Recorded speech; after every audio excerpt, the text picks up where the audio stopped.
श्री रामचंद्र जी को 14 वर्ष का जब वनवास दिया जाता है, उस समय का वर्णन गोस्वामी तुलसीदास ने अपने ग्रंथ कवितावली के अयोध्या कांड के वनगमन प्रसंग में किया है।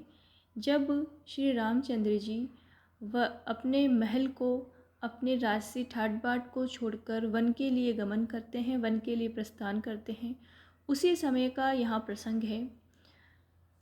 कीर के कागर जू नृप चीर विभूषण उपम अंगिनी पाई। अर्थात यहाँ पर रामचंद्र जी की त्यागशीलता और विनयशीलता को यहाँ पर बताया गया है। वे कहते हैं कि श्री रामचंद्र जी ने वन जाते समय, यानी कि वन में गमन करते समय, अपने जो राजसी वस्त्र थे उसी प्रकार त्याग दिए जिस प्रकार जो तोता होता है वो अपने सुंदर पंखों को त्याग देता है। अर्थात यहाँ पर श्री रामचंद्र जी की त्यागशीलता और निस्वार्थ भाव का यहाँ पर वर्णन हमें मिलता है कि जिस प्रकार कीर यानी कि जो तोता होता है अपने सुंदर पंखों को त्याग देता है, उसी प्रकार श्री रामचंद्र जी ने भी अपने राजसी वस्त्रों को त्याग दिया है।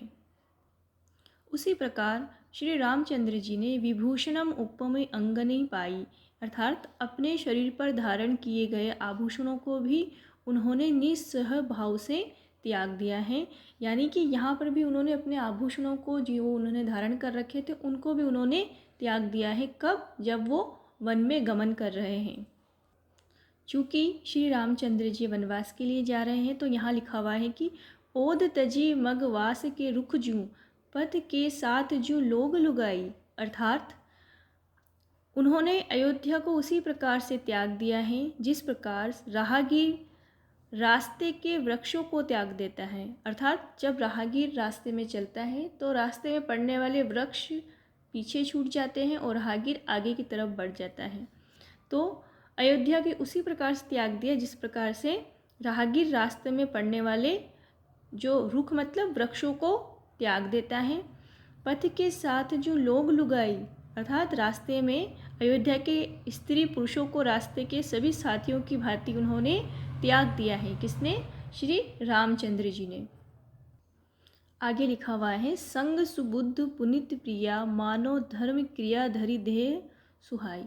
संग सुबुद्ध, उनके साथ में कौन है? उनके भ्राता लक्ष्मण और पुनीत प्रिया उनकी धर्म पत्नी सीता, दोनों उनके साथ में चल रहे हैं। मानो धर्म और क्रिया, धर्म और क्रिया से तात्पर्य यहाँ ये है, अर्थात श्री रामचंद्र जी के साथ में धर्म और क्रिया यानी कर्म, धर्म और कर्म किसका शरीर धारण करके चल रहे हैं? लक्ष्मण और माता सीता का शरीर धारण करके उनके साथ चल रहे हैं या उनके साथ सुशोभित है। यानी कि राजसी ठाटबाज, राजसी वस्त्र, आभूषण, वहाँ के जितने भी राजसी जो उनकी शोभा थी उन सबको उन्होंने त्याग दिया है। परंतु उनके साथ कौन है? धर्म और क्रिया किस रूप में है? लक्ष्मण के रूप में और माता सीता के रूप में। आगे लिखा हुआ है राजीव लोचन राम चले तजी बाप को राज बटाहू की नाही। अर्थात राजीव लोचन कमल रूपी नेत्रों वाले श्री राम अपने राज्यों को यानी कि अपने पिता के राज्य को त्याग कर राहगीर की भांति आगे बढ़ रहे हैं। तो यहाँ पर हमें श्री राम की दान जो त्यागशीलता है और विनयशीलता है, क्योंकि श्री राम शील गुणों को धारण करने वाले मर्यादा पुरुषोत्तम राम कहलाए।